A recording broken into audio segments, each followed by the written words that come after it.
This episode of Super GG Radio is brought to you by our Patreon. Patrons of the show can get our Dogs of Super GG Radio newsletter, Super GG Radio stickers to slap on your closest PC or bag, input on what we cover, game nights with the hosts, and even a chance to win a copy of an indie we talked about.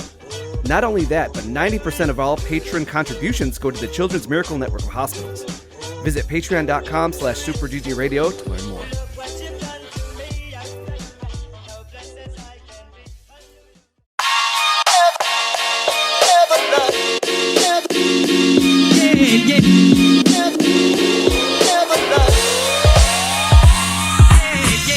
What's good, Internet, and welcome to session 212 of Super GG Radio, where friends chat about video games and all things adjacent. Well, so, it's summertime, I guess. That means no one's playing video games anymore, but we can still get pumped about them. I'm your chicken head mask-wearing host, and I'm totally out of control today, Eric Eddie Gettinger. With me, as always, is the man wearing the horse head mask, Alex Arona. It's really hard to commit to this bit if I'm the only one who went out and bought the appropriate mask. That feels like there's a lack of commitment here from the rest of the team. Listen, man, no one asked you to spend $200 for a 10-second bit. All right? I've spent more for less. Gross misuse of company time and resources. Okay? And spent more for less. Gross misuse. We have resources? Yes. They all go to... I don't know. Not us. We call them a slush fund. It's slush fund. Alex uses it to purchase slushies from 7-Eleven. I was going to ask, can you guys explain to me what a slush fund is? I don't know. It sounds delicious. They're called Kona Ice now. That's what the kids all get here. Because it sounds refreshing. Refreshing. Also with us is the man in the walrus head mask, Joel DeWitt.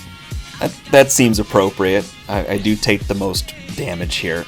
I don't know if you guys noticed, but the older you get, the more fall damage you take. Yeah. Ooh. And for some reason, you tend to fall more for what is no particular reason. Joel sent me some messed up TikToks about fall damage. Hey, let's keep it clean. We don't need to get banned from Twitch again this week. All right? Getty, aim for the bushes. Last but not least is our owl mask wearing hero, Alec Parks. Who? You. No. Who? I get it. Owl jokes. Boo. That's right. This week we're going to hand in some video game homework. For those of you that forgot, that's Hotline Miami. But before we do that, we got some early adopters. We're going to scramble through some news. Hopefully that doesn't take too long. And then prepare ourselves for the non-stop action from Hotline Miami. By shotgunning Sunny D vodka seltzer. #ad. No, it's not an ad. Yeah, it's not an ad. No, it is an ad, but we're not getting paid for this, so maybe don't plug them. I mean, we already got banned once. Why don't you go ahead and plug something that we could potentially get paid for, like Drink Poggers? That's right, folks. Head over to drinkpoggers.com and use Good Game at checkout for 10% off your order. So natural. So fluid. What's Poggers? It's really fun when you say it right. $25 a bucket. I don't know. Is it a canister? What do you consider it to be? Can. Yeah. Is it a jerry can? Can we use that? What's a jerry can? Nope, you have to ask that. We have to change segments. Early adopters, where we play alphas, betas, and games all about the meat. That was a good transition. You guys ready for Iron Meat? I mean, we all get it. You guys like Contra. You guys, we know it. Yeah, but this is the meatiest version of Contra I've ever seen. It's metal. And everything is so fleshy. You're just killing all these meat monsters with metal embedded inside of them. They are some real meaty flesh turret guns. Oh yeah. It's real solid. This was a lot of fun. I guess this has been around for a while too. I went over to so many eyeballs. I had so many eyeballs, but I went back over to their Alpha Beta Gamer page, and I was like, man, this is a lot of fun. And they were like, yeah, this has been featured before, and I was like, okay, well, I can definitely get behind that. Alex did a good job of describing it. It is Contra, but you can do single player, you can do multiplayer. The real takeaway from it is that everything is this terrible, grotesque, like, amalgamation of metal and flesh. And you have to just run around shooting at everything, a couple of different weapons to equip. But I want to hear what you guys have to say about it. I know what I'm going to say about it. I appreciate that there's an easy mode. Boo. And I'm not sure. I didn't check the other modes. What mode did you play, Getty? Let's Normal. start with that.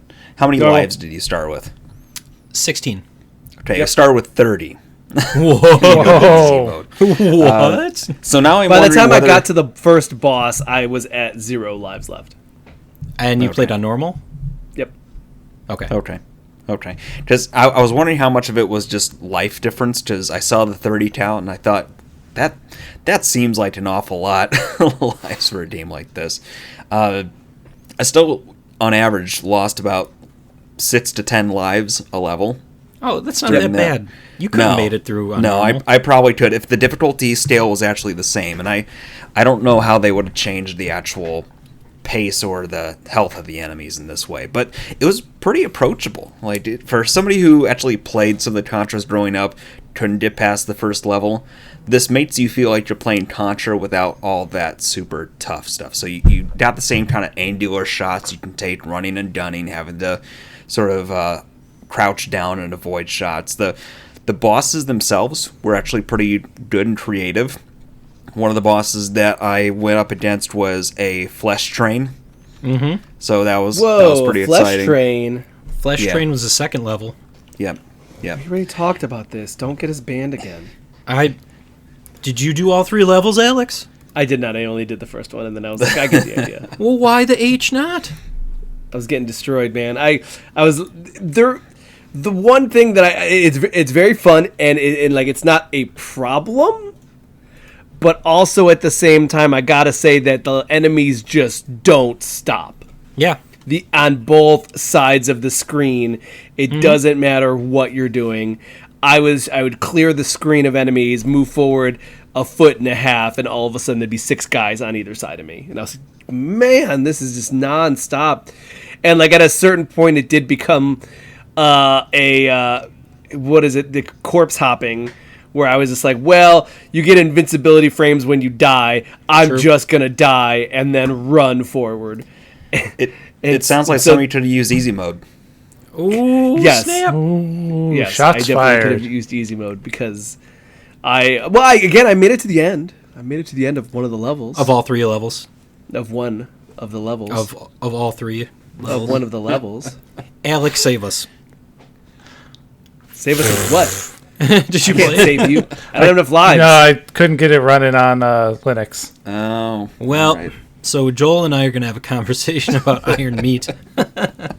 All right. Hey, this is a good game. This is a very good game. It was fun. So first stage, what was the end boss? It was some type of like car or maybe it's a like a tank tank with kind of thing with a grinder on the end. right grinder on the end. It had 2 different projectile shots. One was almost like a spinning one, and the other one was more of a straightforward thing. So you had to alternate between ducking against one and then jumping against the other while it sort of moved back and forth. So maybe in that fight, it also had like I don't know how else to describe it, but like a rain of scuzz, crud, Yes. whatever you want Yes. to call it. It would Toxic like drip waste. on you. You could shoot Pus. that and not have to worry about it. Yeah, I was Oh. very happy when I found that out. Yeah. Because at first you see it and it's just like, okay, yeah, this is pure Contra bullshit, and I'm in trouble. But then I incidentally tried, and it was a nice surprise. Yeah. Also, you lose all weapons and weapon upgrades when you die. So Yes. weapon upgrades are like you're just rifling through them because you're dying so fast. In fairness, this game just peppers you with them all over the place. Yeah. I didn't Yes, go that through is one true. screen where something wasn't falling from the sky. Constantly. That's It nice. wants you. It wants you to play with those toys. Just when you're playing a Contra, sometimes I don't know about you. If I did a a special weapon, I tend to want to hoard it and save it for like the really powerful stuff. No need to here. They're going to give you something to play with on every part of the level. Oh yeah, and also you can they get upgraded if you get the same one again. I had the spread shot, but then I got another one of those upgrades, and all of a sudden it had the spread shot, but also I was exploding shots out of me. Yeah. Yep. That's what you got to do, man. It felt second powerful the one time it happened out of 16 lives. I will second how cool the metal aesthetic is. They got the heavy metal backdrop. It has a really nice, fast-paced, thumping tone to it, and it creates that cool, like, impactfulness as you're going through the levels and actually shooting things. Everything has sort of a shudder to it, especially when it explodes, that projects out to the rest of the screen.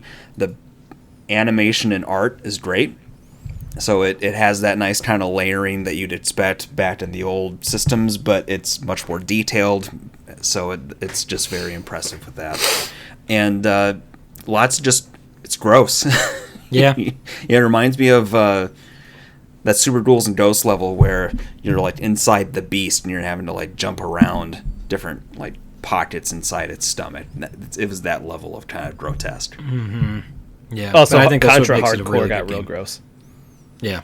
Well, it had to, Alex. It was hardcore. It was hardcore. Yeah. Mm-hmm. I want mediocre in there. I'm glad that we're all on the same page here. That yeah. pretty hardcore. And then the second boss was Meat Train. Meat Train was pretty powerful. Not as he had a couple of different moves. The really funny one, not very funny, but funny to experience, was he would puke up corpses on you. Yep. So he would try and ram you and then throw up corpses. I felt like he was probably the easiest. He was easier than the third one. Third one was the infected house, and you fight a house. I don't know how to describe it. At one point, it's Hell House Redux here. Yeah, like Is it a warehouse? If it bites you, do you turn into a house? I don't know. No, it was not. But I do appreciate the humor there. I was definitely, that's the one I played. I played the house. Oh yeah, that one was tough. Yep. So I mean, again, I only had one life when I fought it, so I didn't really make it through. Oh no, you can. I don't think you could do it with just one life. He has three phases. So the first phase is the eye, and then after you pop the eye, he grows two faces, and they're spinning around and shooting stuff at you the whole time. And then the last phase, it grows like these little pustules, and those spit out little like carrion flies. Yeah. So everything about this game is disgusting and awesome. In the best way. I think the last thing that we have to mention is that you get points at the end of each stage, and you can use those to get unlocks. I don't know what the unlocks really do. I would be really interested to see the final version, just because I'd want to test myself and see if I could do the harder difficulties. But, man, this was all up in my face. All right, so we got some Iron Meat on this week, and then we toned it down a lot. How much, you ask? Well, oh man, this is such an Alex game. Let me introduce you to the Fall of Porcupine, where you live the life of our friend of the podcast, Steven Dvorak. This literally made me think of him. Oh, it did too. It totally made me do that too. You're like a pigeon. Yeah, and you are learning to be a doctor in what feels like a town that is slowly dying. And I don't know if you could say that about the town. You don't think, or you do? I took it as more of the hospital itself was sort of dilapidated and falling apart. The rest of it just seemed kind of like quiet small town. But at the same time, there's a lot of stuff that they're pointing at. You have it being fall. You've got all of the characters are animals, so there's that promise of hibernation with the winter coming. So there were a couple of things that are coming into play, and it felt like just the way that the overall tone of the story was so far. But it's got that. It does have a heavy air about the nature of everything that's going on. I was kind of going off of like the bar like going to the bar and going to. That's just small town bar. Well, I mean, but like the guy, there was a guy there who was just like, yeah, this whole place is going to crap, and this, like really like kind of like Alex, that's what old just people an old say. man. Well, no, it's also you know what that is? It's a townie. That's a townie. Like someone that's been there since they were growing up, and all of a sudden they never left that town. Which I'm not disagreeing.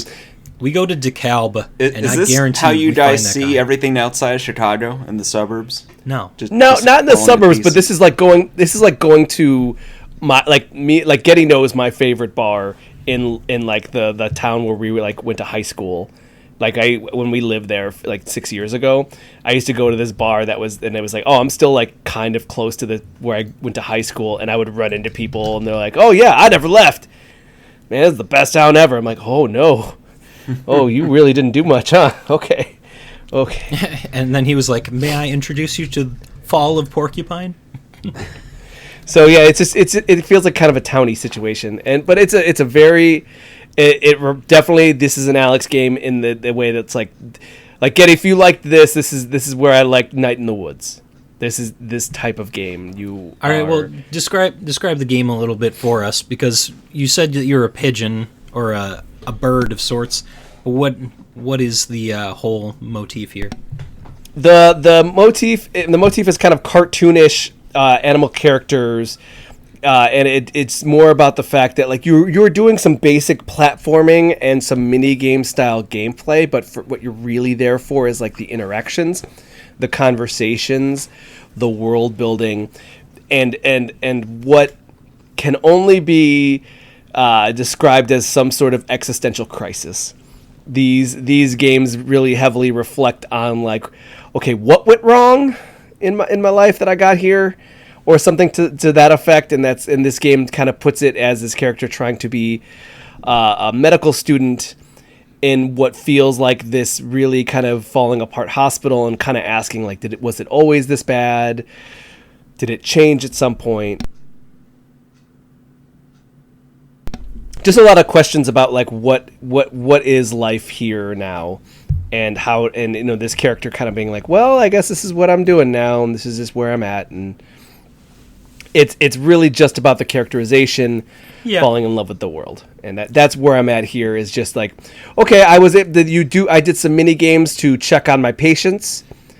That you have to press a lot of buttons, so it's like press the right stick right, the left stick down, right bumper, left trigger, and then A. And hold that for a second, then do a different set of combinations. And it was very funny because at a certain point I just had a claw. I had 2 claws on this Xbox controller being like, this is really hard to hit all these buttons. Yep. Was I the only one that experienced the claw? No, for sure. It almost seemed intentional, too. That they want it to become complicated and you sort of like stretching the limits of how you can interact with the controller. Or sometimes it would be like outright, I'm pretty sure they just want you to let go and then reorient. Yeah, but it was kind of a neat way to express that action, right? Because, none of us are doctors. We don't know the complexity of caring for others. So the way in which they translated that to button inputs seemed very smart to me. I wonder if it would have had the same claw setup if you were using keyboard and mouse. Did anybody use keyboard and mouse? No, I did not. Not over here. Yeah, but everybody got super excited there. Those are fun mini games. They don't really they don't really do much except for just kind of move forward the activity of what you're doing. With here, your character working through as a doctor and then kind of exploring the world. And there's always these little interactions. Like at one point, there's like a little interact with a garbage can button, and I click on the garbage can, and your character goes, "I'm watching you, garbage can. I don't trust you, and I don't know what you're up to, but I'll find out." And then just like walks away, and I'm like, "That's pretty fun. That's pretty funny." Yeah, that garbage can was suspicious. Yeah, stuff like that kind of slowly builds to I really like this character. They're pretty funny. They're quirky. They're interesting. I'm on board, and then it kind of builds to this deeper question about life. Well, I mean, yeah, there's there's a lot to unpack with the characters too. From the way that they explain, the head doctor that you're working with is very gruff. There's another person that works with you, and she's a little bit shyer and she gets flustered. Your friend that you hang out with at the bar, who's also like the guy that handles the supplies, and he's one of the nurses, right? Yeah, he's a nurse. Yeah, so there's all of those cool interactions, but it was a little slow going for me. I know that that's definitely what the game is, though. It wants you to sit, make it through everything, and take it all in. I just, after playing Iron Meat, I don't know that my mind was in the same place. So, it's very good. I will be interested to see when it comes out. What kind of a price point would you need on Fall of Porcupine to pick it up day one? I do 15. This is a $20 game. I don't know that for a fact, but I will tell you that if this was $30, I'd be like, that's probably fine, because I know myself and I know what kind of games I like, and this is something that is just like, yeah. I said this is a very Alex game. This is if there was like a question of what is an Alex game, this one, where it's like cutesy, fun, non-pressure, and also makes you kind of question your life.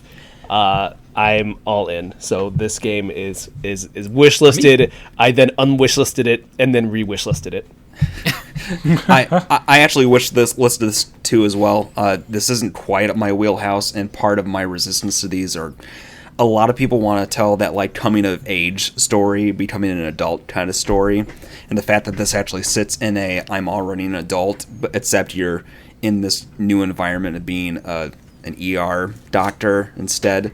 It's a nice twist on that kind of style, and gave me real Scrubs vibes. So like, sure, I wouldn't hate jumping into that a little bit.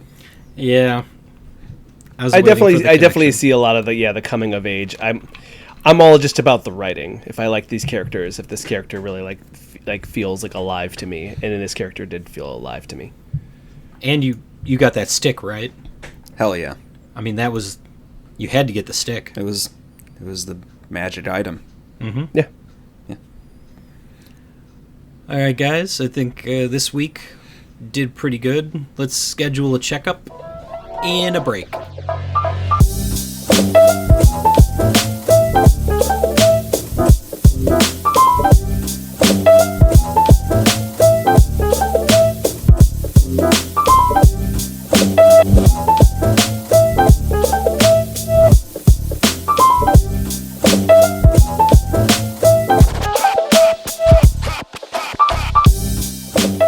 Hey News, I do all my own recordings, and then Alex just samples it.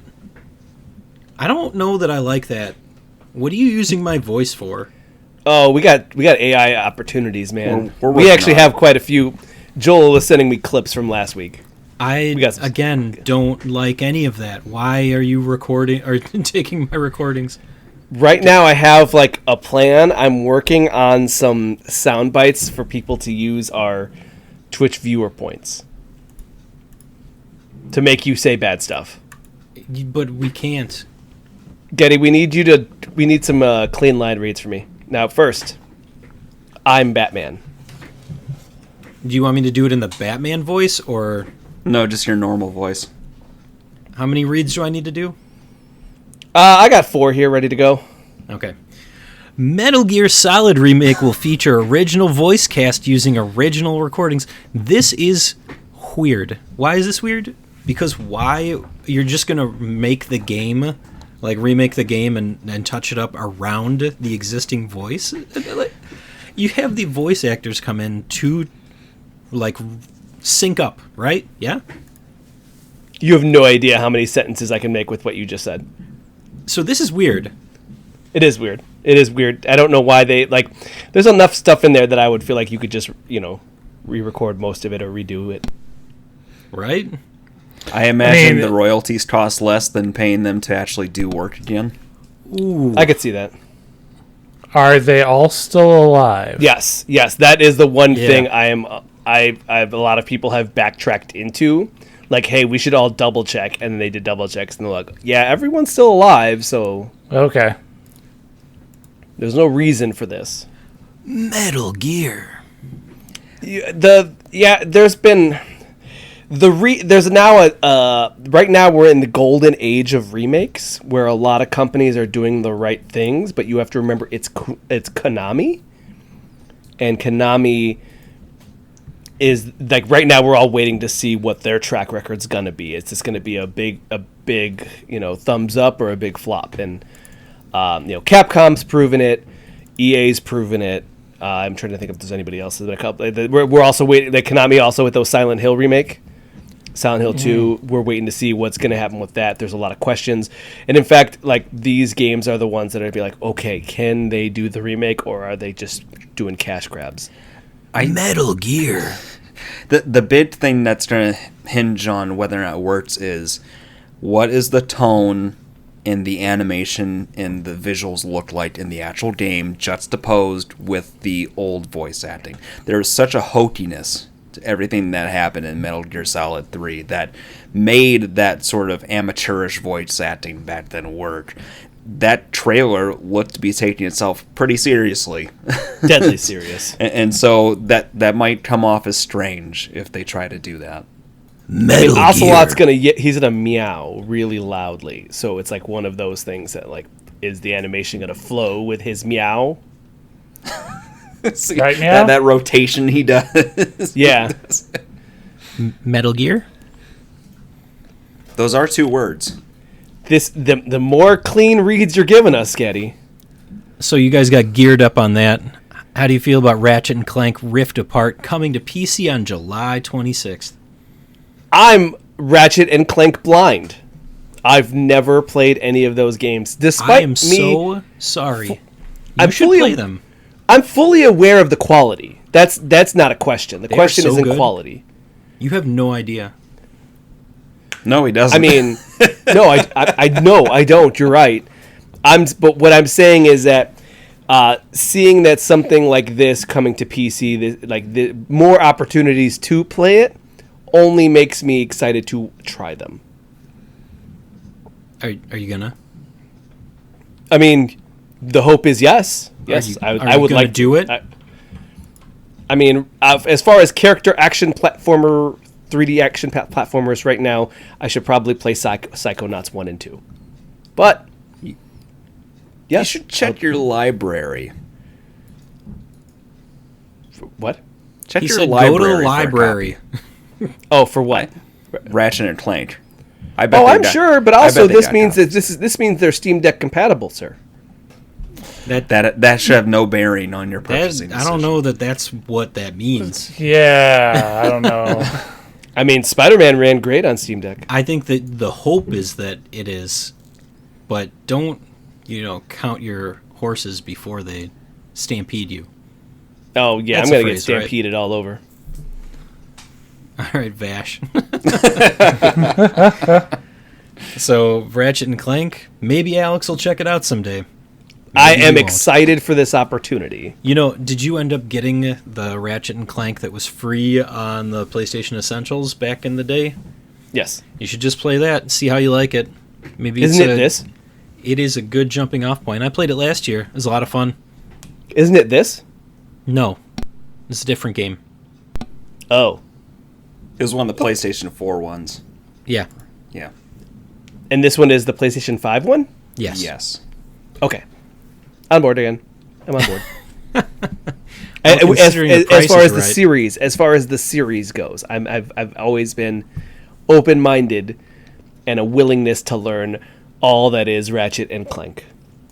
It's better than that other weird PlayStation 3D character platformer, Sly? Jack and Dexter. Oh, that Sly, too. I was gonna say Sly Cooper. Yeah, Sly Cooper also. I hear good things about. Well, now that we've ostracized ourselves from the community, hey, check out WrestleQuest. It launches August 8th. We played that on this podcast. It Yeah, is we on my did. wish list. WrestleQuest was sick. How sick was it? It was sick enough to be on my wish list. It was a JRPG trying to be a full wrestler. It was cool. They did copyright infringement on Macho Man Randy Savage. He seemed okay with it. All things I'm okay with. So. Dude's dead. Yeah, I was gonna say. Is he? Yeah. I don't know For these a things. while now. Bonesaw's gone, dude. Too many Slim Jims. Bonesaw, not Bonesaw. Oh, yeah. You can't do that. You can't. Oh, no. Sam Raimi's Bonesaw? Sam Raimi's Bonesaw, gone. In the ground. Sorry, man. Too soon. May he rest in peace. Gone too soon. I don't know that it's too soon, though. I want to say he's been gone for a bit now. Oh, I'm sure. Next up, Midnight Ghost Hunt Ghost 1.0. This took a while, no? They've been in played early access for a long time, Yeah. and I've kind of been... That was one of the early ones that we tested out. We played it a couple of times. I was trying to do beta breakdown on this for the longest time, and they were very busy in the fact that we lost communication. But, congrats to them. I'm glad that they're getting it off the ground, and we will talk about more news about it later. Oh, yeah? Yep. Okay. I can read, sometimes. Last of Us Factions delayed due to Bungie. Bungie was all like, hey, is there really a lot of replayability? Can you get people interested in this? Is this fun, is the word. And people were like, man, I don't know. I just want to shoot stuff. The word was, it's kind of fun. And they go, is kind of fun good enough? And Sony said, probably not. You don't play The Last of Us to have fun. You play The Last of Us to suffer. Well, did you ever play the multiplayer? Do I need to? It was good. It's not around it. I played Naughty Dog did Uncharted, right? He means Yes. the Uncharted, yes. Yeah. No, okay. I've done Uncharted multiplayer. That was good enough. Well, imagine that, pretty entertaining. but with the Last of Us crafting system, where you would find items and you would make bombs and you would like it was actually kind of cool because your hearing vision worked with humans, and then so you would have to be quiet and stealthy, and then you'd be reach into drawers and pull out a handful of bolts, and then you would put that with a can, and all of a sudden you have a bomb now. It was kind of cool in that way, and bullets were still pretty finite. Do you think it's possible that Metal Gear Solid 3 will come with an online multiplayer version? No. Damn. That was stuff that I always missed out on that I was curious to try, especially when they did it for Metal Gear Solid 4. Seemed like such a weird experience. I'm telling you, that Last of Us one was very good, and now You mean they're 5? trying to Joel? No, 4 had an online multiplayer. It sure did. I was Okay. unaware of this. No, I remember 5 did. Yes, we And never that was played the thing 5. That Alex, I'm pretty sure, tried to get me to play, and I was like, please stop. I also, I played a little bit of that. Speaking of weird multiplayer, that BioShock 2. Yeah, that also had multiplayer. That was pretty good. It was pretty good. Really? Yeah, But- it was just Metal Gear Online. That's all it was called. PlayStation 3. Weird. Huh. That doesn't sound like fun at all. BioShock 2 was pretty good though. All I'll say right. that. I'll have to take your word for it. I'm sure that those servers don't exist anymore. No, but I'm sure there are communities that every. I'm sure private there's servers. somebody that's Yeah, that's a thing, assembling something with glue and... You think that somebody's using emulators? Do you think somebody's using the Dolphin emulator, which was denied on Steam Hold by on. Nintendo? Hold on, before we get to that one, I do also just want to say that Bungie has become they have been hired by Sony because Sony's new thing is these live service games. They said that they have 6 live service games in development, and because of that, they have hired Bungie to essentially be the guards of it and make sure that all of these at least remain semi-successful, considering that Bungie has done such a great job with Destiny 2. So because of that, that's why there is that joke that it's kind of technically Destiny's fault, Bungie's fault, that The Last of Us multiplayer is not coming out. But at the same time, that's probably the right move. I mean, how many games have we seen? We were talking about it last week too, weren't we? How the life cycle starts on like, oh, check out this game that we have, and then people start making it, and then a couple of years later, they're like, oh shoot, we're gonna have to release this, aren't we? Oh, Avengers.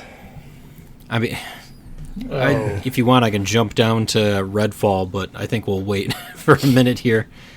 All right, Dolphin. I said Dolphin emulator denied on Steam by Nintendo. What's Nintendo's deal here? Apparently, emulators stifle innovation or something.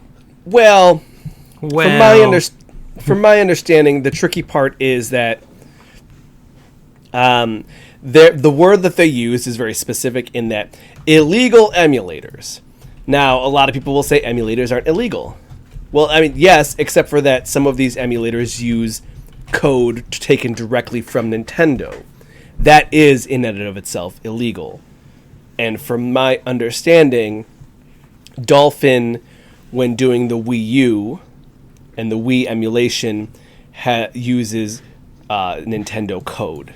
That, I think, I think that's where this comes from, is the fact that they're saying, hey, this uses some of our code, therefore it is an illegal emulator. When people end up making emulators that are quote-unquote legal, they're building the code from the ground up. Fair. Joel, does that sound correct? It sounds like something you could say that people would say is plausible. And is that the case here? No, there is truth that, like, you know, code is probably part of their intellectual property, and if there's proof of blatant pulling from Nintendo code, that it probably gives them the leeway to say, look, you're using our property to, you know, either make a sale or to use it in an improper way. You know, that there's probably legitimacy to that. I forget, that was this, when it was listed on Steam, was there a suggested price that they were going to charge for it? I think it was going to be free. Okay, because that was the only other thing I could have thought, is if Dolphin was going to try to make a sale by releasing the Dolphin emulator. I know there's been times before where some of those got shut down by cease and desist from Nintendo because they'd be making emulators, but then also like getting Patreon dollars or offering it at a sale price. The only time I've seen something like that work is as I've investigated Amiga. like there is no legitimate way to run the damn thing unless you have the actual like boot disks to up the OS software, and the people behind Amiga authorize sale of that through a third party to do that. But like that's a very specific, like, we're allowing you to do this, we're fine with it thing. I mean, that's technically the case with the PlayStation 1 emulators as well. You need to have a copy of the PlayStation 1 BIOS. Mm-hmm. But RetroArch has a plugin for the PlayStation 1 on Steam that they're releasing for free. And speaking of, RetroArch is on Steam and is free. Yeah. And Sony just doesn't protect that kind of stuff like Nintendo does. I mean, part of it is that the early days of 3D are kind of ugly by comparison in the way that 2D stuff has aged. And Sony has outright said, like, we don't care that much about our legacy stuff. Why would you play Gran Turismo 1 when you can play the latest Gran Turismo? Stuff like that.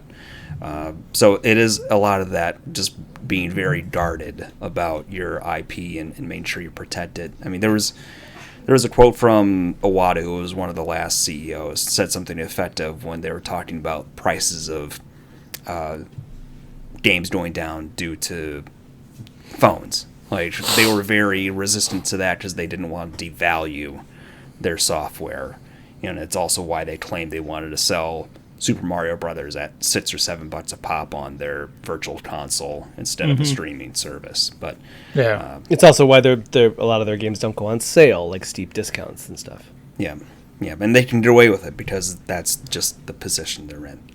They get the hearts and minds of a certain generation, and then it just sticks. Yeah. Looking at you, Joel. You're the sole reason why I can trade in a copy of Pokemon and get an obscene amount of money. Look, I was a Sega kid, and then I was left homeless, so I didn't have much else to go to. So, are you saying that Sega made you homeless?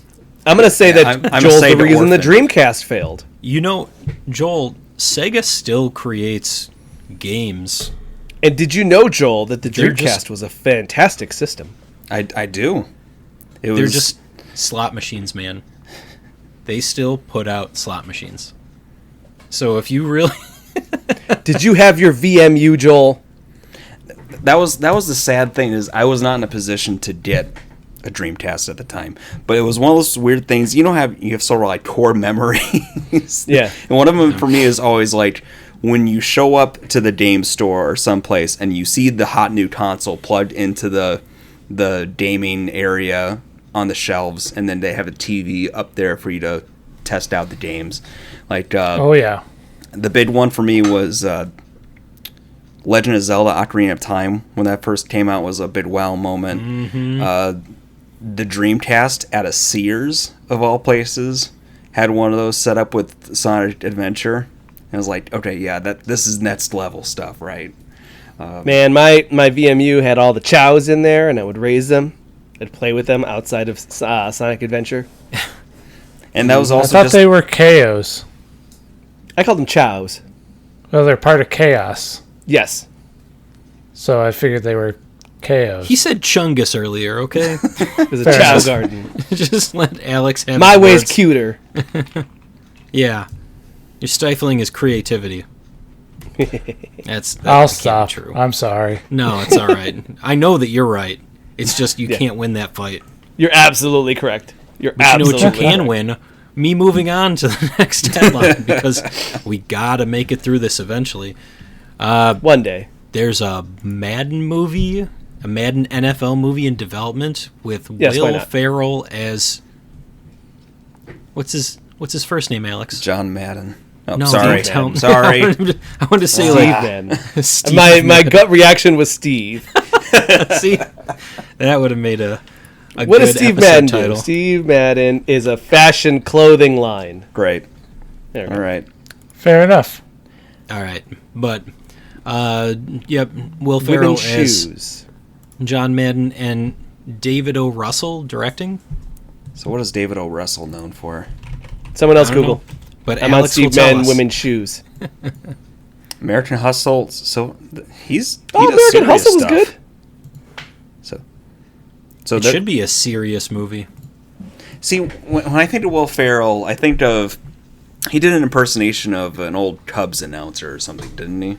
Yep. Oh, Harry Carey. yeah, he was Harry Carey. Yeah, that's all I think about when I envision him in a sports role. So Sports ball. yeah, I know he can do serious roles, so it's not a question of that. But it'll, Yeah, haven't you seen his movie about Everything Must Go. Eurovision? Oh, that too. Serious as the Dickens. It was not Everything serious. must go. It was a real good movie, though. Eurovision rules. Yeah, did you watch the newest Eurovision? You catch any I knew. of the... I saw the winner. If you have the free time, Mm-hmm. I believe it's Finland. Check out their performance. Okay. Pulling it up as we speak. Everybody. Alex is going to love this. All right, while he's doing that, let me run through the rest of the news. It was the video game stuff, right? What? There was one that one of the contestants was fighting somebody, and they had a life bar. No, Alex, it's called Cha Cha Cha. Yes, I'm on that one. Yeah, that's the one that you want to watch. Okay, All right, but that's not the he's- video game one. I'll He's find going to the video watch that. All right, Meta Quest 3 coming this fall for only $500. game. I really And want to it's got- swear about this. And it's got 128 gigabytes. They provide almost no detail about what this is going to be beyond, I guess, better screen, supposed haptic feedback in their controller. Do you need Yeah. anything else? I don't need that. You don't need the haptics? And also, it's got like a lot more cameras on the outface, so that it can do better rendering of the environment around you. There's a lot of stuff like more clarity, because if in certain spots, if you're like here, if here's the whole vision, of the VR, like this little sliver in between, right directly in front of your eyes, is like the most clear, and all the rest of it gets a little blurry. So it's kind of one of those things that like this really does like. There's supposedly it's supposed to be much more. It's going to make a difference, huh? Yeah, man, I'm real bummed. I've had mine less than 6 months. Well, you could always give that one to Robin, and you could get yourself a new one. You can't do that. That damages their necks. Their necks are too fragile that they cannot. Sell it to Joel. Who's they?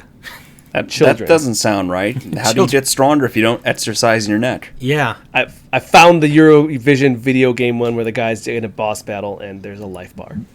Are you at least getting her to warm up her thumb muscles so that she is much stronger than you at video gaming? I mean, she jammed me in the eye the other day. That was pretty good. If kids are kids are always out there to overcome their parents, so it makes sense. I mean, that's the expectation, right? You raise your kids so that one day they will murder you. Yeah. It's Highlander rules. Mm-hmm. There can be only You kill one. me so you will become me. Yeah. There's some Then really you will funny lines from that movie that I want to say, but also know that I shouldn't. All right. You will suffer like I have. All right, what's next? Redfall's development was so troubled that devs hoped that Microsoft would cancel it when they were acquired. Oh. There was some question about Redfall and the was it ready? Should No, they have not put even it that. out? More the fact of that was Redfall their decision. There was a conversation that someone had said, okay, you need to make a live service game. And they didn't necessarily want to do that, but they kind of did it. And then all of a sudden it just kind of became like a thing that they weren't happy with and just were kind of doing it just to do it. Yeah. There was some reporting by Bloomberg that said that in the process of working on Redfall, they lost some 70% of the people that worked on Prey. Ooh. And then they couldn't get enough people to fill that spot because anybody that wanted to work for them wanted to do a single-player game because that's what they've been known for.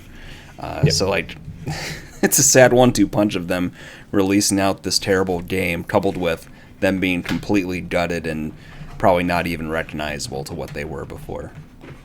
It's really too bad. And again, the question is, did they want to make Redfall, or was this like a decision from above? Like, hey, we need an ongoing source of income considering that Deathloop did not hit. I don't know what you're talking about. All of the acquisitions and exclusives from Microsoft are bangers here.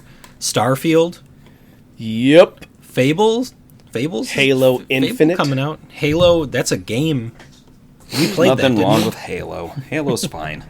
Really? I mean, you look at those numbers, man. They ain't doing great. we? Is there still a It isn't big in- online community for the multiplayer? That's what I'm are saying. still It going ain't on? great. I'm not concerned Then- about the persistent online community. I'm just saying it is Really? a fun Are you game. sure? Because I think that they are.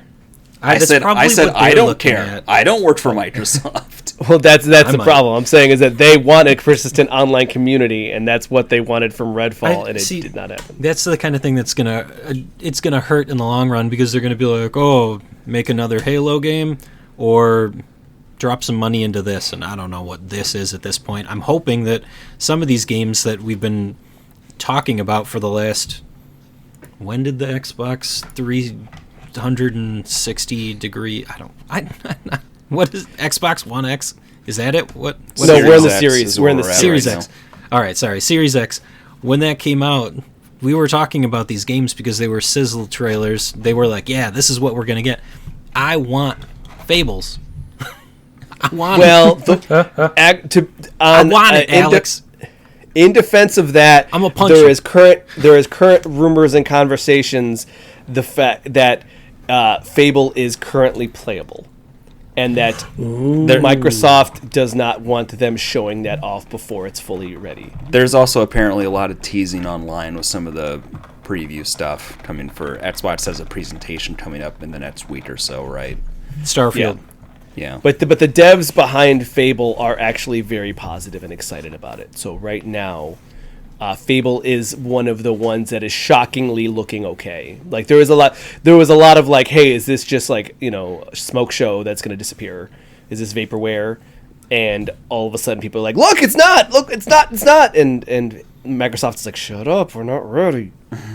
So, Well, let me ask you, is this going to be Fable 1 good or Fable 3?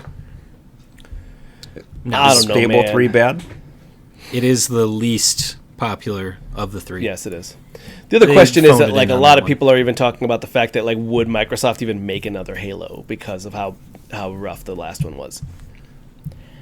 I know it's not going to happen, but I think their biggest problem is that they're so focused on the multiplayer and persistent battle pass stuff. Oh, everybody is though. That's like the thing, right? But that's the Sony problem. too. Like, I mean, you but know, like Halo that's like and all- again, Sony has 6 games that are like all full live service. That's why Bungie's Battle on there. Pass. But you looked at the legacy Yeah, of what's Halo. Diablo It's always 4? been known for multiplayer, but it's always also had a single player persistent story that fans loved about it. I mean, I don't even have that bit Especially of when affinity you can for the play series, online with but your then friends. you see something like Reach that has a really great story arc and meaningful experiences happening in it. It's like, well, now we got over Halo. It's fine.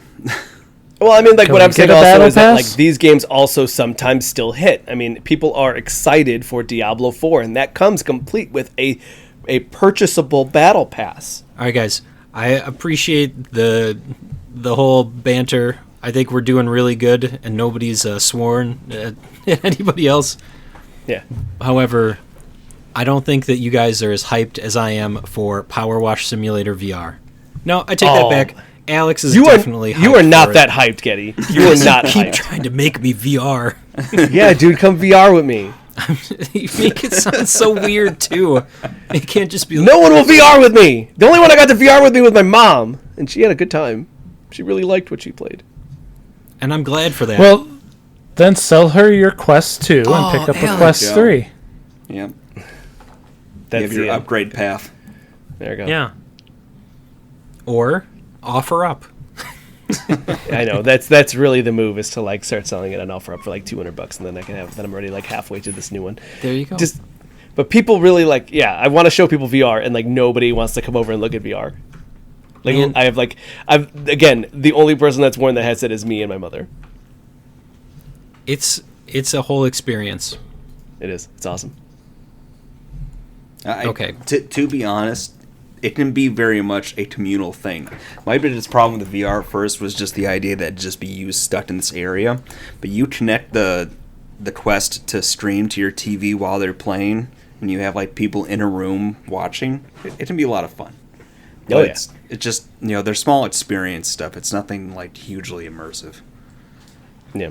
And that would be fine. I think that'd be fine if I just watched Alex play Resident Evil 4 for like an hour while I'm splashing him with water and throwing stuff at him as he's attacked. But That sounds hilarious. let's be realistic. But also let's just talk about the fact that what we really want, Getty, right now is Power Wash Simulator in VR while you put water in your mouth and then spit it at me. I was just gonna. What? I was gonna What bring kind in a of hose. weird? No, but you have to Oh. mist it. You have to mist it. You we can't like found just out- like shoot a spray at me. You got to mist the water out of your mouth. During our Twitch ban here, The time of COVID, people. during our Twitch ban here, Alex and I did play some Power Wash Simulator, and we found out that if you fire your power wash, like your power washer, at the other person, their controller vibrates.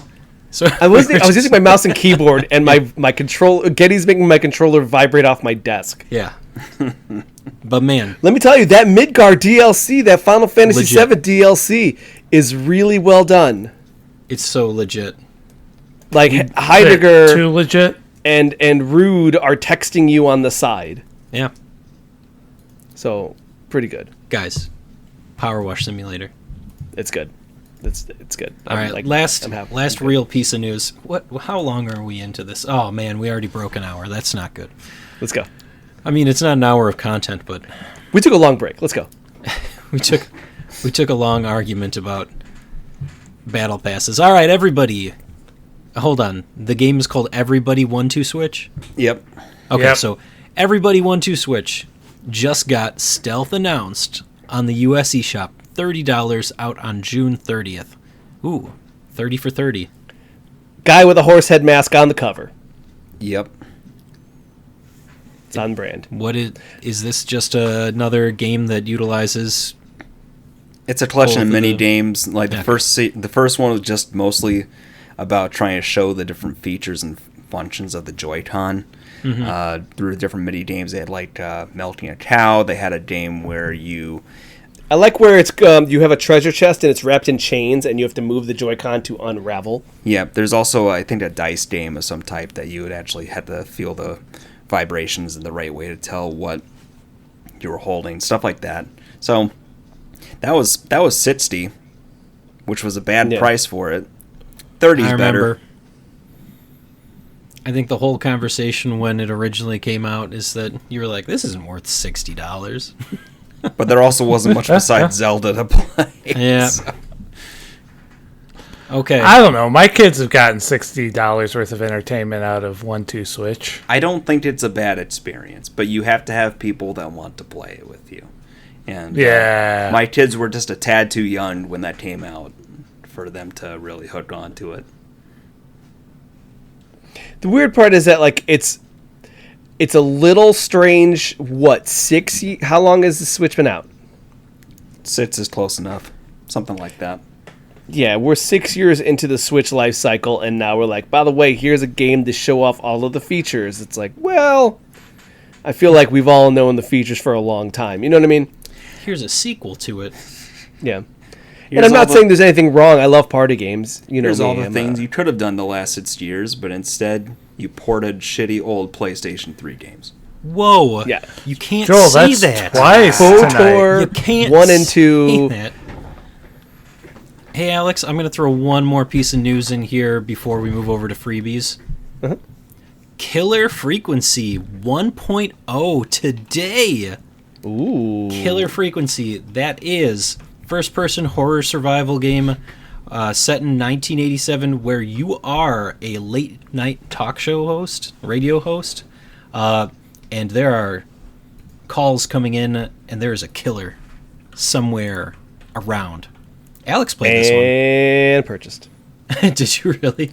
Yeah. And the other part is that, like, $20. also there's, like, a little bit of, like, a, hey, we knew about this game real early on, and weird that, like, oh, yeah, now Kotaku's doing a story on it. Crazy. I don't know what's going Yeah, on. positive reviews so far. Everybody's, except for, like, one person.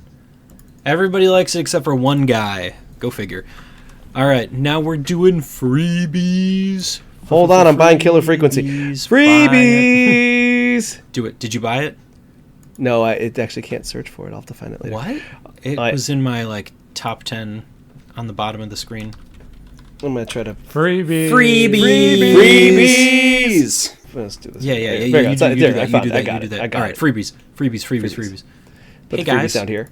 Midnight Ghost Hunt over on the Epic Game Store. This is exciting that the Midnight Ghost Hunt going 1.0 comes with a freebie on the Epic Game Store. It was always an Epic Game Store game. Now it is here for free. Get it while you can. Getting it right now. Next up, Tell Me Why over on Steam. Is this the whole thing? From my understanding, it is. We originally they were giving away the first episode. Now it is the full shebang. Yeah, I double checked. It's the full series. Full shebang. Are they going to tell you why? Oh, tell me why.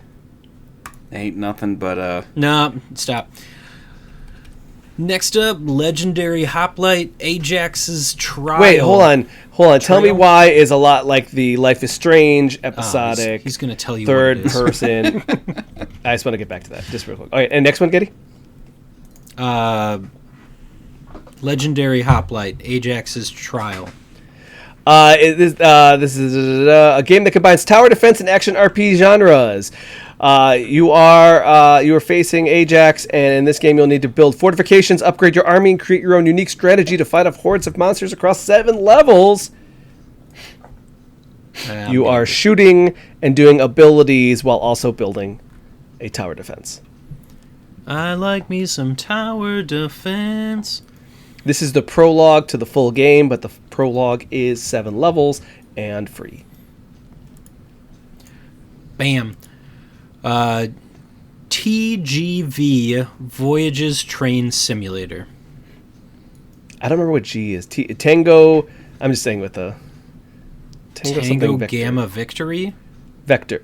Is it? I thought it was Victor. Victory. Voyages Train Simulator. The high-speed railways of France, dominated by the iconic TGV duplex. It's actually a specific type of train. Are brought to life in breathtaking new. I'm not going to pronounce this, but somewhere in Marseille. You're driving this fancy TGV train. Looks like a bullet train. Throughout France, you are in the cockpit. You are making choices. You are going on different paths of the real-life railway, and you are manning the controls. Get in there. Get real. Get French. Get in there. Get French. Oh, There we go. omelette du fromage. Alec went to school for French. Deeply offended by all of this. Are you French? No, I work You're with just offended on behalf of French people? a very international You group represent of the French people here? Yes, Okay. I Do do you now. work with the Germans? Quick, before All the right. Germans get here. So, anyway. What do we got next? Dr. Kabushi's Labyrinthine Laboratory. This is a puzzle game that has been described as a combination between Pac-Man and chess. Guide the adventurous Ayla as she attempts to rescue her dog Falafel from the confines of a mysterious towering laboratory deep within a solitary forest. Dr. Kabushi's Labyrinthine Laboratory, puzzle and strategy elements with an engaging storyline. You are going through these levels, which look like to be a top-down maze of cartoonish mayhem, trying to get through a little Bomberman-esque, but solving puzzles and getting through the labyrinth of laboratories. That didn't make sense, but that's fine. All right, last one. That's on itch.io, by the way. Oh, yeah. That's my bad. 4 Before Midnight on itch.io. 4 Before Midnight is a point-and-click adventure. It's the night of the royal ball, a night of excitement, festivities, and romance, as well as gruesome death for everyone in the castle, unless the irresponsible fairy godparent Ivy can change their fates. She is trying to stop a murder at a ball. 4 Before Midnight. Point-and-click adventures. We did it. We did it. Sorry, news. Woo. I can't hear you through the internal screaming. That's all I can hear right now after how rough that segment went. I'm so sorry, guys. Let's take a break.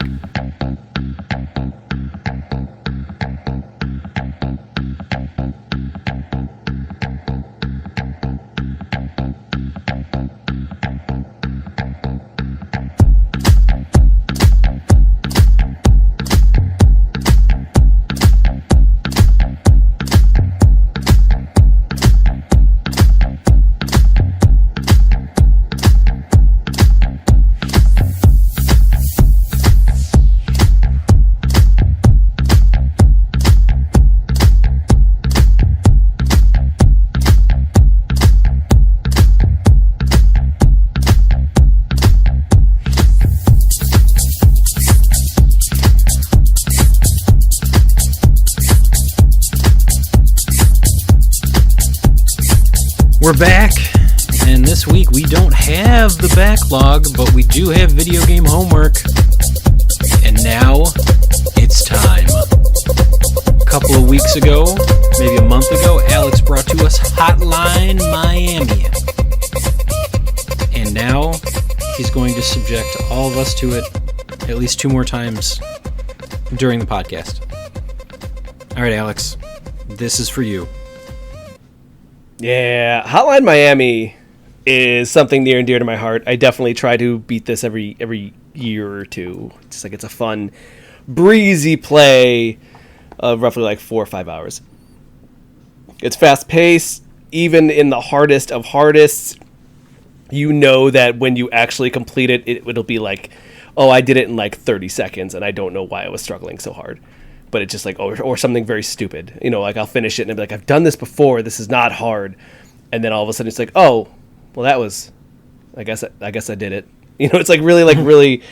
It just kind of flows really fast into you never get stuck too long, and you never get too frustrated, and just the aesthetic, the color, the lighting, the music, it's just all in all a really good package. And in a lot of cases for me, it's got a lot of like weird self-deprecation vibes to it. And, you know, and also based off a movie that I really enjoy, Drive, it took a lot of inspiration from there, a lot of characterization, but took it to like a whole other level. And in that, I definitely wanted to bring something that is like a favorite of mine. Thinking about, you know, what would be some if there was like, oh, what are your top, you know, 20 games of the like that you've ever played, and like Hotline Miami is probably top 15, I would say. Outside of like the obvious ones of like, you know, Chrono Trigger and stuff like that. So, Hotline Miami originally came out in 2012, and at that time, Devolver, relatively unknown. Right. It is one of the ones that has shot it into infamy. It really put Devolver on the map. And on top of that, that character, which you don't get a real name, he's characterized as Jacket. He has also been shot into the stratosphere as far as like indie games are concerned. He is in his characterization is in a lot of other games, including now what is it called? What was it? The 2D platformer that just got Castlevania DLC, Dead Cells. Dead Cells. Yeah, Dead Cells has Jacket in it, and a lot of other characters. Though a lot of other games have Jacket in it, so it's kind of a cool throw into this classic indie game. It doesn't go as far back as say like Binding of Isaac, but it is up there as like, oh, this is what indie games can do. Now, I do want to ask, what was everyone's experience playing it? I know that Alec has been kind of vocal about some of the parts that were kind of sticking for him. Alec, what did you think of your time with Hotline Miami? Oh, it was fun overall. Like, I mostly did my vocalness to have an outlet to get me to this point. I was really surprised by how, I mean, this isn't like a graphically intensive game or anything like that. It's overhead and it's low poly. I was really surprised that it got the adrenaline pumping, even though the stakes were low and everything. You knew you were going to die, and it got you in there. Yeah, and then also just with the idea of being low poly, the fact that it was able to convey a whole lot of detail without even like with such little art. Yes. That's where I kind of thought was cool. I was like, oh yeah, you could really kind of tell what's going on here. There's a lot more. If you really stare at that art, you're like, oh, there is actually like a lot of stuff going on. You see things like lamps and rugs and different designs and stuff like that. Joel, what did you think of your time with Hotline Miami? So, cards on the table. I did play this game before Video Game Homework. The first time I actually played it was on the Vita. I believe that Hotline Miami was one of the PlayStation Plus games offered a lifetime ago here. And it can't be overstated how important the soundtrack is to this game. Like the whole aesthetic, the whole vibe that they're going for. The look is definitely part of it. That sort of top-down, very colorful but kind of grungy and brutal sensibility, but it being backtracked by that really persistent synthwave music. Is that the right? Okay. Yeah. It really gives that almost like weird pseudo 80ish kind of sensibility. You even see it in like the completed level sequences in between finishing the level and then going to some of the shops and stuff that they do story, and they show you like driving by the scenery and the backdrop moving with the sort of neonish colors. So that environment is really a big part of what works for this game. And then the combat itself is such a tight experience. So you're going through these individual buildings. Sometimes it'll be like a house party, or the nightclub, or there's a police shootout at one point. But it is such a constrained area, but there's also an open-endedness to it in how you can approach it. Like, there's clearly a certain path that they are kind of leading you towards in terms of room to room what's going to be the path of least resistance, but you don't have to go that way for the most part.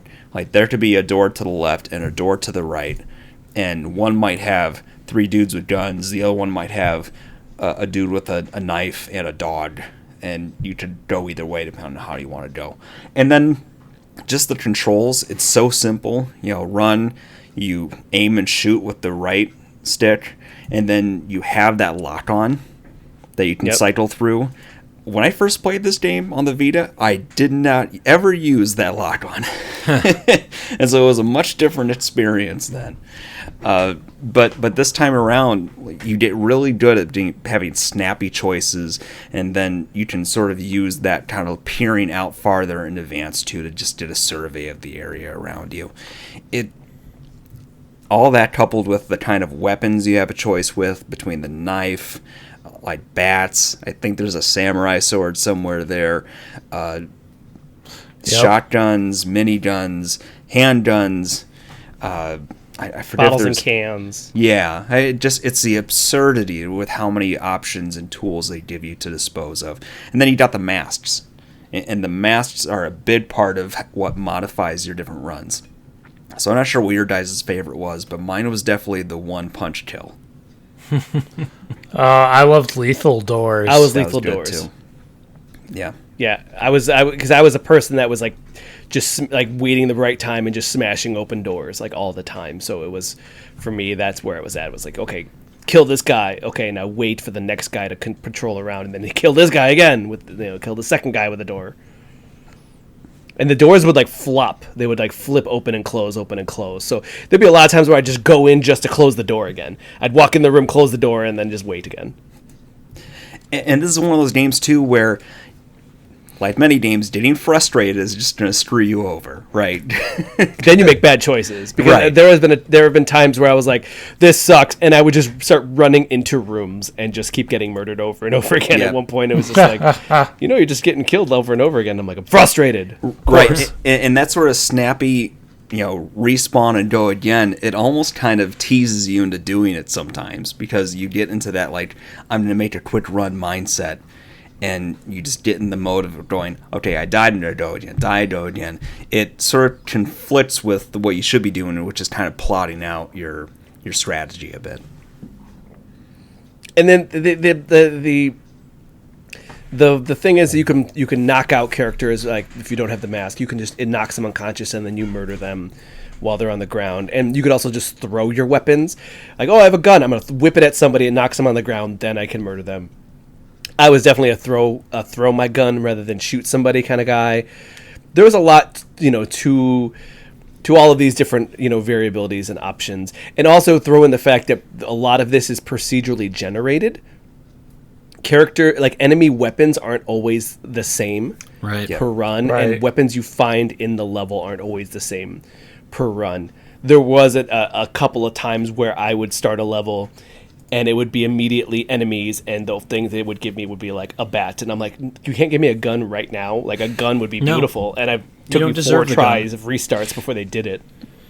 One of the later levels, at the end, they have like a big van or truck rolling through the building, and it took me like a good 10 times because I kept on getting the bat or a can as a spawn item down there. And you need the guns, because there are dudes that just need to be mowed down by several shots before they go down. The enforcers. Yeah. Painful stuff. And Getty, how was your time with Hotline Miami? It was a lot of fun. Didn't really have a mask that I was leaning towards. One of the things that helped me make it through a lot of the stages was the dog. Just because the dogs are a lot quicker, a lot more vicious too. One you can't misstep, melee them. and they'll get you. So that would usually be my go-to if I had to pick one. Most of the time, it would just give me a new one, and I would try that. And then towards the end, I think it's the unicorn who has the silent shots, and I would just pick up a gun and take care of business that way. So for Alex to just say murder, murder, murder, that's all you're doing, is you're going through from stage to stage and you're murdering people. A lot of the things that I enjoyed about it is that it's very bite-sized. So while you have almost 20 levels that you need to make it through, Each one of them is not super long. You can usually knock it out once you figure out the pattern pretty quickly. And, there is a little element of luck to it, but once you really find your groove, you can make it through without any issues. And so much so that after I finished my initial run, I started to go back and find all of the secrets that were hidden in the stages, tried to find the masks so I could unlock those, and of course you can unlock more weapons as you progress further and further. Even at a certain point, you'll run into the end of the game and you may not have unlocked all the weapons. So you can always go back and try a couple more levels to crank up your score to get those unlocks. It's a lot of fun. Very violent. I mean, it just is violent. So if you're squeamish or you don't like the idea of just going in and manhandling people, eviscerating them, smashing their skulls in, like, this is very violent. And it's crazy how they could get that. Like, you're playing it and you're like, oh, this is cool. This looks like like an Atari game a little bit. It's a really just like your character is like 3 pixels, but then all of a sudden they somehow get the detail of like, oh, you crushing his skull, and you're like, Yep. oh, Yep. how can this game just make me really uncomfortable? Yep, I just smashed that guy's skull against the ground. Oh, I got a baseball bat. Oh, look, I have And your character hand doesn't- drill.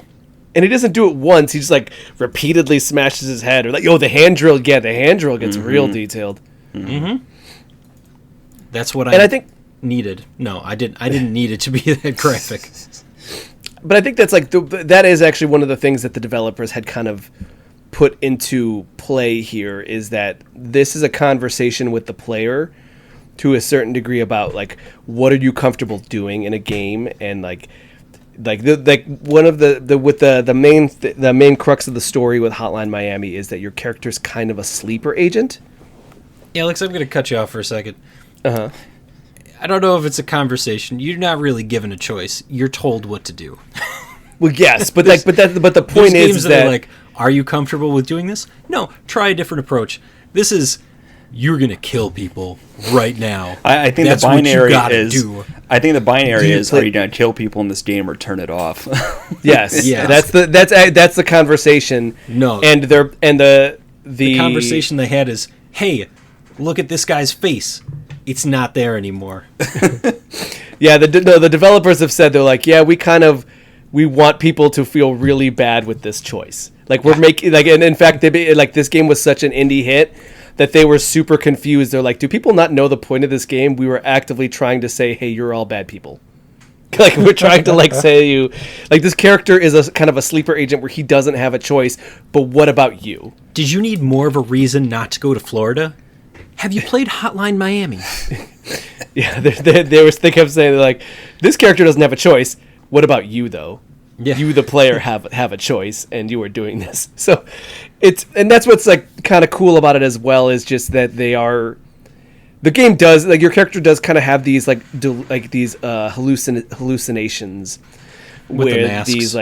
with these 3 people in masks, and they keep kind of asking you, like, do you like hurting people, and do you like being violent, and like, are you a bad person? And there's a lot of conversations about it, but your character really never has a response. And I think that the point is that they're not talking to the character. See, the way I kind of pictured it was those hallucinations were more of flashbacks that all happened while you were in the coma in the hospital, and you were doing everything that led up to that. Could be. We talked about how Alan, much that's a that good hospital point. level sucks. Well, we can, but I want to jump on what Alec is saying, because in the levels, it's like, this is the date, this is what you're doing, and it hops a couple of times as you go through. So for you to say, like, this is the experience that I got, I was right there having the same kind of feelings about it. Sort of like it's all a dream kind of thing. Well, and then, of course, we already... Big spoiler alert, because we're going to wreck this game 6 ways from Sunday, but once you get to the second half of the game and you play as on the opposite side, you kill the character, you kill Jacket, who you were playing for the first half of the game. That just even more like, what is going on kind of thing. So is the story meant to make sense? I would argue that no. There's times when it makes absolutely no sense. But The idea is that it's your screw the characters hospital. like all characters are unreliable narrators. Except for Alex. I'm not a character in the game. But you're a character in real life. That's true. I felt like it was one of those cases where they made it purposefully vague. Like the story isn't, to your point, Daddy, meant to make sense. It's meant to sort of tease out ideas that then you speculate on and then create your own headcanon about what happened or what's happening. Oh, you didn't get the secret ending then. I never get the secret ending. There is a story, but the characters are supposed to be like the character's point of view and their interaction in the story is what's supposed to be like purposely like vague. There like the story is that there's like they call it the Russo-American agreement. There's also notes apparently in your character's apartment, and there are people who are trying to like kind of like destroy this kind of agreement between Russia and America, and they're doing so by creating these kind of like sleeper kind of not quite sleeper agents, but like these people that receive like these hidden these secret messages to do these horrible acts, and doing so it's like killing the Russian mafia and thus making it look like America doesn't like Russians and thus like disrupting the Russo-American agreement. And there are hidden masks you can uncover throughout levels. Yes, there are. Those are other agents who failed. They're usually on dead bodies. Oh. Okay. So there is a story to it, but it's more about like your character being in a coma, getting killed by somebody else, and then all this other stuff. That is all because it's that character and his arrangement into this plan. It kind of goes into the fact that this plan, your character is not special. Your character is just another kind of cog into the plan. So the person that you later play as, Biker is his name. He's just somebody who's tired of being part of the plan and is trying to figure out what's going on. And then when he figures it out, just like, well, that kind of sucks, and then leaves. He's kind of fun to play as too. Oh yeah, but he doesn't really get the cool weapons. Doesn't he just have a machete, right? Yeah, he's a machete and then a throwing has... knife. But I kind of found the limitations sort of a neat twist because it becomes almost more like a stealthy kind of thing rather than the kind of John Wickian like run and gun and do cool stuff thing. Oh yeah. So there is this story about this kind of group that is creating these agents to try to create chaos between the Russians and Americans. Your characters are just kind of in the middle, and that's that. But also there is really all there is like kind of notes here and there that kind of hint at the agreement. And then if you get all the secret letters at the end, you meet the people behind the group, and they kind of just kind of spit it in your face. Here's what's going on.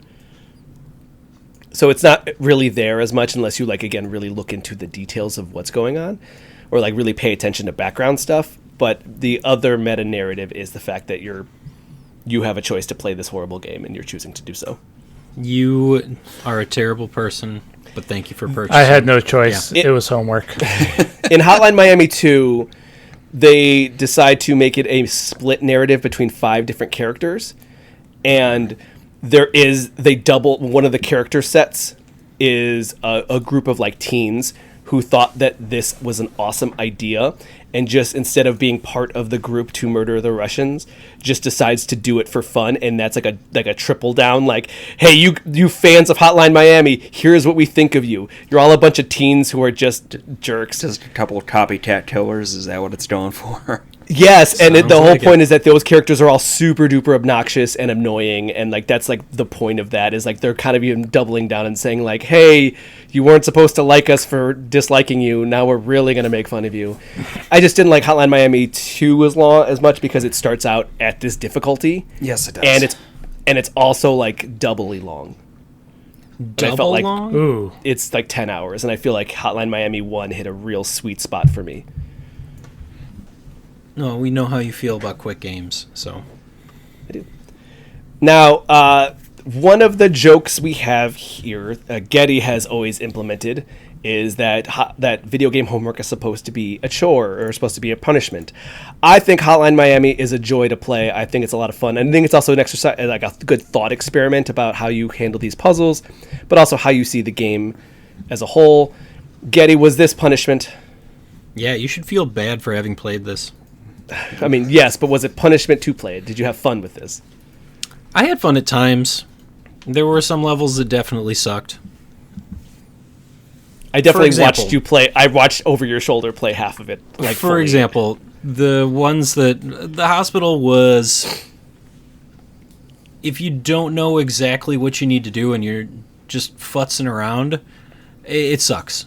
Because it's more stealth now. It slows down the tempo in a way that doesn't suit the gameplay well. It's the dizziness. That is the gripe with it, because if you don't stop every couple of seconds that you're moving, then your character will get dizzy, and then you'll freeze in place, and you'll have to wait until you reset. So or get busted, yeah. And then trying to memorize the patterns of what's happening with the doctors and the security guards on the floor, it's manageable, but it's a far cry from the rest of the game. And then the last boss fight, because there's some luck in it. There's some luck in it. When you first get in there, you have to grab the trophy so that you can attack the dogs. Once the cats, they're like panthers. I think they were supposed to be like panthers. They're panthers. Something ridiculous. But you can cheese them pretty effectively if you hide behind one of the statues, because they won't come running directly after you. They'll wait and stand there and not do anything. So I'm not sure if that was a design flaw or the logic was you're standing behind the statue so they can't see you. Either way, they're very fast. So after that happens, the samurai lady comes directly after you, so you have to get real lucky and hope that you're in the right position to throw the trophy to stun her, okay? So if you can accomplish this, then you are immediately fired upon. Yeah. So trying to figure out the perfect sweet spot for that fight, it took me longer than I would have liked. Once I figured it out, it wasn't as bad, but that last guy, he's not even the tough part. It's everything leading up to him. Just pure jackassery. There's a sense of it where you feel like you are kind of finding a really tight window to complete all those actions. Mm-hmm. But I played it enough where I got the strategy of, okay, you down the panthers, but you made sure when you down the panthers, you've got enough distance between yourself and the samurai lady where you could throw it quick enough, and then you try to time beating her stolen to the ground somewhere close to the statue, so when the main boss starts gunning, you can hide behind there and wait it out until he's reloading. So it's a very multi-step process that's involved, and if you did one thing wrong, you're just like, oh, come on, I have to do this again. And start it again. Yeah. Yeah. What really got me with just having one thing wrong was he offs himself. He doesn't give you the satisfaction. But if you're standing next to him when he shoots himself, it shoots you too, and you still die and don't complete the level. That's just bad draw, man. You got some bad luck, man. You rolled a 1. Yeah, I did. I'd never heard of that. That's ridiculous. No. Yeah, you're amazing, Alec. I do what I can to find the best parts of video games. I will also say that this soundtrack is phenomenal. Oh, yeah. It's on Spotify, and really, if you are working out, you're going for a run, you're going on a bike ride, you want to get amped up, to get jammed up, the Hotline Miami soundtrack. 2 isn't as memorable, but it's also like relatively decent. And again, same vibes. So I will say that 1 and 2, both their soundtracks are really great. Okay, so now that we have all finished Hotline Miami. You have the next game already? No. I do have an Alex game of shame, but I'm still holding on to that. The question is for all of you, what is the grade?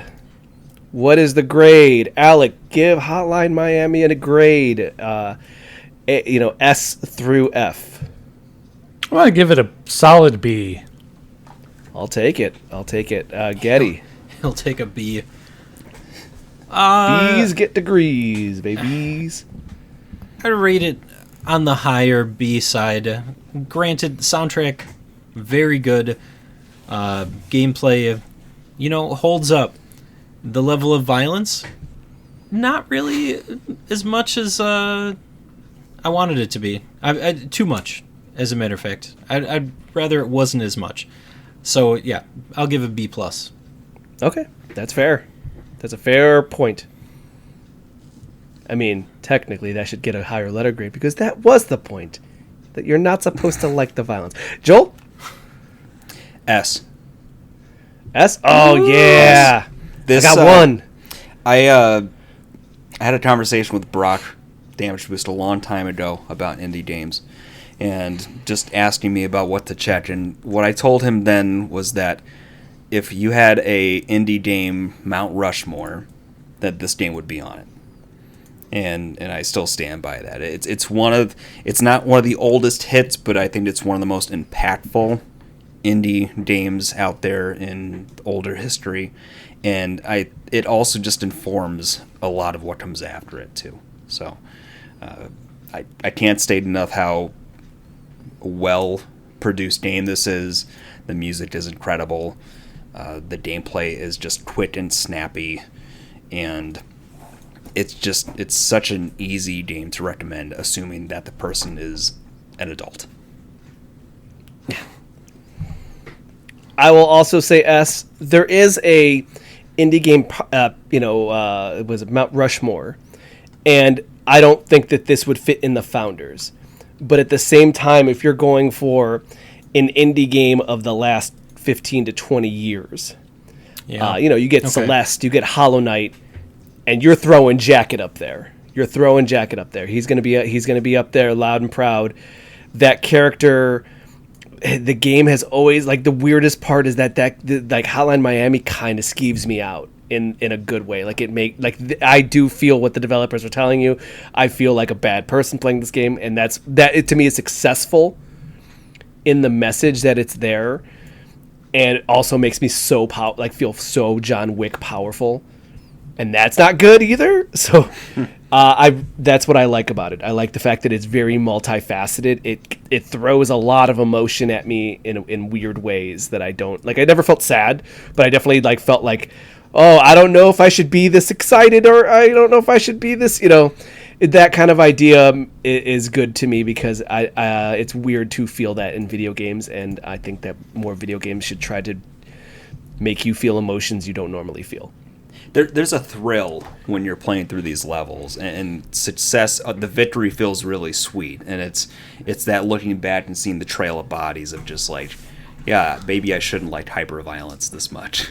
Yeah, and that's all. That's very cool, and it's very fun. So this is an S game for me, definitely.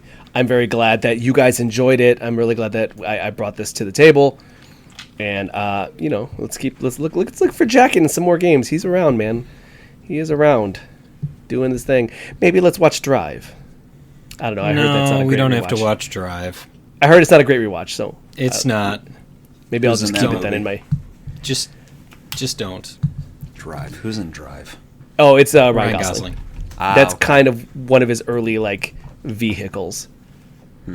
Like that. Wow. What was that other thing that he was in? The thing about the girl in the coma thing? Notebook. There you go.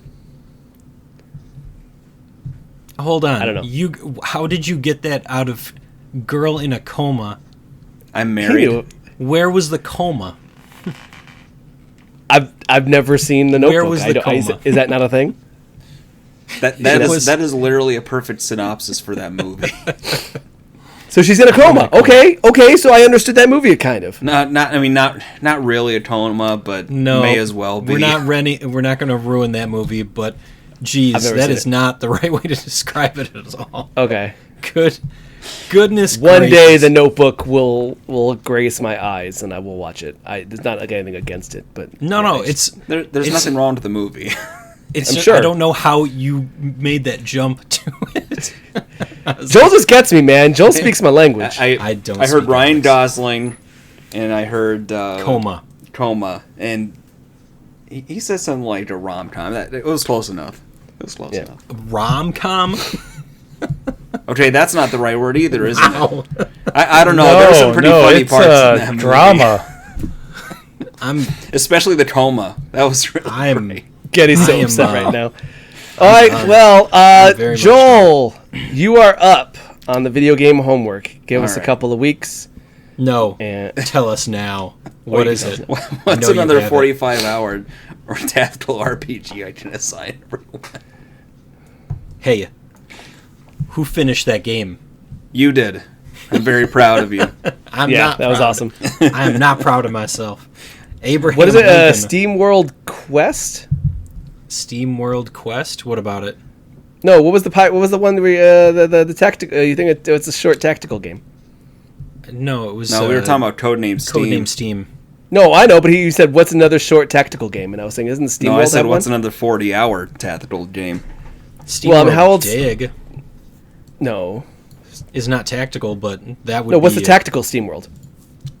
Isn't it? I thought it was Steam World Quest. It might be. Yeah, I watched you play it the other day. Or was it Not the other Heist? day. It was like Who 2 played it? years ago. Heist was the... it was turn-based Yeah, that's the one. shooty shoot with your space pirates. No, there's yeah. another one, though. What was Quest? I think I think that was is an the RPG. card battler. Yeah. That's the card battler. It was a card battler. Yeah, Yeah. so we want Steam World. The one where you're Build. You want build. you want build. No, we're not So build. We want Steam the one World that Quest the airship kind of- pirates. Gilgamesh is the card battler. There was Steam World Dig 1 and 2, and Heist is the There you go. like Worms. It's basically Worms. Joel's assigning us Steam World Ooh, Heist. worms. All right, so yeah, don't worry. I will take some time to actually put some real thought into this choice, and we'll talk about it when we get back. But Perfect. Back from where? Oh, that'll take us to our last segment. One last thing, and this week's One Last Thing is brought to you by Alex and Joe go to Mexico next week. They're not really going to Mexico. They're going to Greg Keeley's game-centric Game Con 2023. What is it called? can I still wear Draw a sombrero? like Mexico. What was it? Can you... I might pay you to wear a sombrero. Mildly offensive. Joel, was it Summer Games Fest? What if it's good enough for Raiden, then it's good enough for me. Yeah, it's Summer Games Fest, right? That's the name of the thing. Uh-huh. Yeah. So it is going on next Friday and Saturday is the play days. I know there's a presentation on Thursday, but we will be down there in association with NWR, and we get to glom on to that and bring back some of the details to us here. So look forward to that. I look forward to having a lot more social interaction than I've had in the last 3 years combined. So that'll be fun. But yeah. I'm already like kind of creepily tracking down some of our guests and being like, "Hey, let's hang out in person. Let's see what's going on." Hey, Because we have a lot of people like guests that we've had on that I'm like, I've never actually met you. You were just on our show for a little bit. And on top of that, Joel and I will be on GiantBomb.com Saturday at 9 p.m. For their. It used to be called E3 After Dark, but now it's Summer Games Fest at night, where we will be talking to Jeff Grubb, and we will be hanging out with the developers of Escape Academy. Yep. And what is the other one? I don't know, man. Prima Games. Prima Games, the publishing. They're still around? Yeah. What? Prima Games, the guides, right? They're the guides. Yeah. Yeah, Sure. The, Whatever the you guides say. people. So we will be Okay. rubbing elbows with people that I hope to say, "Hey, can you give me give me some of these Final Fantasy guides, man? They're Hey, pretty man, cool. you shanghaied my They're worth money now." my one last thing here. Okay, hit me, Getty. You stole it. All right, one last thing. My one last thing is that I think I finally hit the threshold. I'm about 70 hours into One Piece Odyssey, not even halfway through the game. So, see you never. Alex? Street Fighter 6 is preloaded, pre-installed, but has not unlocked yet. So I will continue power washing the Seventh Heaven. Sure. The bar from the Final bar Fantasy TV show in Midgar. No, this is the. Oh my god, I'm having a rough evening. What is the Avalanche? Avalanche's bar. Yeah, that's Tifa 7th Heaven. Yep, that's Tifa 7th Heaven. So I will be power washing the crap out of that place. That place is disgusting. Can we tag Alex for that one too? What, disgusting? Is the C word okay? Yeah, C word's okay. That wasn't on the list. All right. There's a list. I didn't make it. I don't think we have just a formal enforce list. it. Joel. I bought Street Fighter 6. Yeah. I don't know why. I have no hype for this game. I just feel like it's time for another Street Fighter, and I got it on sale for cheap-ish. So here we go. I mean, of all the games, we and our friends from the Gaming Fix, we're already talking about okay, we're gonna do trade-off nights where one night we're gonna play Street Fighter 6, the other night we're gonna go back to Guilty Gear Strive. So make sure both are installed, Joel. Let's go. All right. You sound so thrilled. I wish that game hooked me better. It's not grabbing me yet, and I don't know why. And you're good at it too. We had a lot of fun playing Guilty Gear Strive, but yeah, for some reason, I'm okay not playing it anymore. Yeah. I don't know why. It's beautiful. You're so good at it. But I said Joel's good at it. I'm Yeah. okay. Yeah. No. Andre was bodying me a few times. It was unpleasant. Alec? I'm playing some Yakuza now that I can actually dig into it. Like a dragon? Like a dragon. Like Okay. a dragon. All right. I'm 70 minutes in. Woo! Did you become as homeless yet? Not as homeless yet. Come on. I'm going. That's like going getting out to on a open walk world, with the man. boss. Yeah. But it's not. You don't even get the whole map yet. Okay, fine. Come back next week. I'll let you know when I have the whole map. Yeah.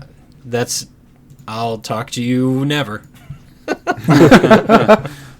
At this pace, probably. Boy, oh boy. Okay. Well, that'll be it for this week's episode of Super GG Radio. Before we go, you can find us on Twitter at Super GG Radio, or whatever thing Joel created this last week to supplement posting the episode. No, nobody else saw that. Oh, yeah. I Created a fake account. creating a What fake did you account do? implies that I did something. So, Twitter has this thing where you can either log in by your email address and then password, or log in via Doodle. And one time I accidentally logged in via Doodle, and then I posted our episode this week on that instead of our normal Twitter site. So now we just got this random GG Radio page. You didn't see this? Joel? Yeah. Joel, can I tell you something? Yeah. There's 3 other those because I've done that. Okay. Several times. All right. Several times. There's a couple of Super GG Radio Twitter accounts that aren't ours because I was crap, wrong account. Well, this is all awful. There's also a reason why we have 3 TikToks. Yeah. And you can find us at twitch.tv/SuperGGRadio, where we've been unbanned. That's right. That was Folks, a weird. wait, That was wait. a weird banning. We got So, banned for we something played- that happened in 2019. We played a game in 2019. I'm not going to tell you what it is because you should go back through our Twitch stream from Extra Life. I in really doubt that 2019. you could find that anymore. Doesn't matter. Because isn't it on YouTube? Yes, it is on YouTube. So you go to our YouTube, you find Extra Life 2019, and find the game that got us banned from Twitch for 3 days. All right, so our Twitch schedule, if you email mail at Super GG Radio with the game that got us banned, I will send you a copy of Street Fighter 6. and $20. Not $20. And a PlayStation $60. All right. Guys, just be honest. Are we going to have a streaming schedule this next week? I'm not pretending. We know the answer to this. Alex, I'm looking at you. I can do yours. I'm actively gonna try. I was trying to do it this week, and So- then the banning didn't come off until Wednesday evening, and I was like, So probably Monday, Alex is either going to go Super Saiyan or I'm going to make him power wash with me. Tuesday, we'll have some dope beats in Skater XL. And then next Thursday, we might have a podcast. We'll maybe figure something out. Maybe not. There's a lot of cards still need to be played. Joel and I here. will definitely be out. So Yeah, those guys will be in Mexico. So if you'd like to reach us with questions or input, our email address is mail@superggradio.com, and provide us a review on iTunes or the podcast app of your choice. Thanks for listening, and good game, Alex. GG, Getty. Good game, Joel. Goodbye. Good game, Alec. GG. Goodbye.